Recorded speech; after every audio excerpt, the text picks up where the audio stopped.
ओम नमो भगवते वासुदेवाय नमो नमः। आज 10वां अध्याय श्रीमद् भागवत गीता, जिसके अंदर भगवान श्री कृष्ण हस्तिनापुर से द्वारका की ओर प्रस्थान करते हैं। भगवान श्री कृष्ण, जिनका वर्णन किन्हीं भी शब्दों में और कितने ही शब्दों में क्यों न किया जाए, वह उतना ही कम पड़ जाता है। फिर भी एक चंद शब्दों के रूप में उनका हस्तिनापुर से द्वारका की ओर जाना, उसके अंदर इसका वर्णन है, वह सुनिए। यहाँ पर शौनक जी पूछते हैं सूत जी से कि जब श्री कृष्ण भगवान ने राजा युधिष्ठिर को वह राज्य दिलवा दिया था, तो उन्होंने उसका किस प्रकार शासन किया? क्योंकि देखा जाए तो वह सभी प्रकार के भोगों से परे हो चुके थे, यद्यपि उन्होंने फिर भी शासन किया। तो उन्होंने वह शासन कैसे किया, कृपया करके आप हमें वह बतलाइए। तो वह कहते हैं कि जब वह हस्तिनापुर में थे, तो उन्होंने युधिष्ठिर को उनके राज सिंहासन पर वापस बिठाया, जो कि आतताइयों ने छीन लिया था। तब श्री कृष्ण भगवान इससे बहुत ही प्रसन्न थे। युधिष्ठिर जब वहां पर शासन करते थे, तभी सभी उनकी बात मानते थे। जो भीमसेन आदि उनके भाई थे, वह भी उनकी सभी आज्ञाओं का पालन किया करते थे। उनका जो वहां का माहौल था, देश का इतना सुंदर माहौल था कि जैसे पर्वत, वर्षा, गेहूं, धान सब कुछ समय पर और पर्याप्त मात्रा में। किसी प्रकार का प्रदूषण तो शायद नाम ही नहीं था। वो तो कलयुग के आने पर ही प्रदूषण हुआ। लेकिन जो उस समय का वातावरण था, इतनी शुद्ध वायु, वहाँ की जो गायें थी, उनके थन भी बहुत बड़े बड़े थे। जब वह दुही जाती तो बहुत ही मात्रा में दूध मिला करता। वहाँ के जो लोग थे, वह भी बहुत ही सात्विक थे। उनमें किसी प्रकार की तामसिकता थी ही नहीं। इस प्रकार युधिष्ठिर जो राजा थे, वह इस प्रकार शासन कर रहे थे मानो इंद्र अपना राज्य चला रहे हैं। इतनी शोभा थी उस राज्य की। अब भगवान श्री कृष्ण युधिष्ठिर से द्वारका जाने के लिए आज्ञा मांगते हैं।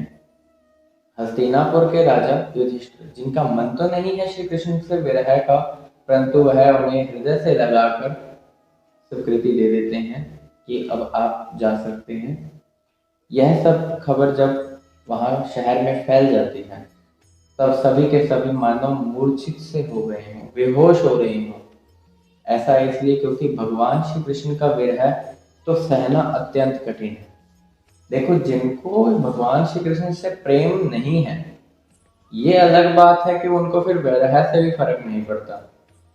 लेकिन जिसको जिस चीज से प्रेम हो जाता है, वह उस हल्के से मोह के विरह से भी, उसके जुदा होने से भी वह इतना तड़प जाता है। तब तो वह भगवान श्री कृष्ण है। वहां जो स्त्रियां थी, वहां जो राजा थे, वहां जो राज्य मंत्री थे, भीमसेन आदि उनके भाई थे, उनका मानो पता नहीं क्या ही हाल हो गया हो जब उन्होंने यह खबर सुनी कि भगवान श्री कृष्ण जाने वाले हैं यहाँ से। क्योंकि दिन रात उठते बैठते खाते पीते उन्हें जब भगवान श्री कृष्ण ही दिखते थे, तब वह उनके बिना कैसे रह सकेंगे। फिर भी उन्होंने अपने मन को तसल्ली देते हुए यह भाव बना ही लिया कि अब भगवान श्री कृष्ण जा रहे हैं, तो उनके जाने के लिए हम क्या करें। अब भगवान श्री कृष्ण जब जाने लगे, तो उनके लिए रथ तैयार किया गया। स्वयं अर्जुन, जो उनके प्रिय सखा हैं, वह उनके लिए एक छत्र लेके आए, जिस पर मोतियों की झालर ऊपर की ओर लगी हुई थी और नीचे एक श्वेत डंडा लगा हुआ था, जिस पे मोती अच्छे से सजा रखे थे। उनकी छवि तो इस प्रकार थी उस समय की जो देखे देखता ही रह जाए, नजर हटे ही ना। वहां की प्रजा उनसे नजरें हटा ही नहीं पा रही थी। जो स्त्रियां थी, वह अपनी अटारियों पर चढ़कर उन्हें देख रही थी। पुष्पों की वर्षा हो रही थी। जितने प्रकार प्रकार के प्रयत्न हो सके, ढोल, नगाड़े, दुंदुभियां, अत्यंत प्रकार के वीणा, वह बजाए जाने लगे। कईयों को बहुत खुशी थी और कईयों को विरह की बहुत पीड़ा भी थी। परंतु सभी ने स्वीकार कर ही लिया था कि अब वह वहां से उद्धव के साथ द्वारिका जाने वाले हैं, क्योंकि उनकी लीला ही ऐसी थी कि वह आगे जाकर सृष्टि का विलास करें। अब जब वह जाने वाले थे, तब उनके रास्ते पर इतने पुष्प बिछा दिए गए, जो उनको देख रहा था वह देखता ही जा रहा था। उनके जो शरीर था वह कमल के समान सुशोभित हो रहा था। उस समय के लोग तो वहां पर यह सोच रहे थे कि यह जो हमारे कर हैं, उन कमल के हाथों को कैसे छुए, कहीं इन हाथों को छूने से उनको पीड़ा तो नहीं होगी। इसके लिए एक लाइन है, बहुत सुंदर लाइन है।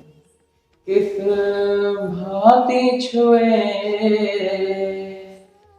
अपने कर सो, अति सुंदर रूप उदार तेरा।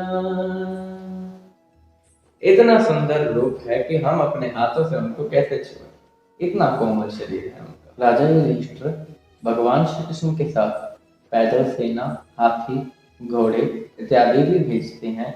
वह इस कारण से कि रास्ते में कहीं उनका शत्रुओं से सामना हो तो वह बिल्कुल बलपूर्वक अच्छे से उनसे लड़ सके और आगे बढ़ सके। वैसे तो वह त्रिलोक स्वामी हैं, उन्हें किसी की ऐसे रथ, घोड़ी, हाथी इनकी क्या आवश्यकता है। वह तो अगर एक चुटकी बजाते तो महाभारत खत्म हो जाती, परंतु फिर भी मनुष्य का अवतार लेकर लीला करते हैं। उनका लीला करने का यह मतार्थ नहीं है कि वे मनुष्य रूप में चीजों में आसक्त होते हैं। आसक्ति होती है किसी चीज को पाने की इच्छा और फिर उससे मोह का टूट जाना। जैसे कोई बच्चा खिलौने की चाह करता है, लेकिन खिलौना आने के बाद उसी खिलौने से खेलकर बाद में उसे फेंक देता है। ऐसे ही भगवान श्री कृष्ण अवतार धारण करते हैं, मनुष्यों का लीला करते हैं, दिखाते हैं कि वह इन सब चीजों से बहुत ही प्रेम करते हैं, लेकिन उनमें किसी चीज में आसक्त वह नहीं होते। भगवान श्री कृष्ण ने वहां से विदा ली बहुत ही आग्रह करके, और फिर वह द्वारका चले गए उद्धव जी के साथ।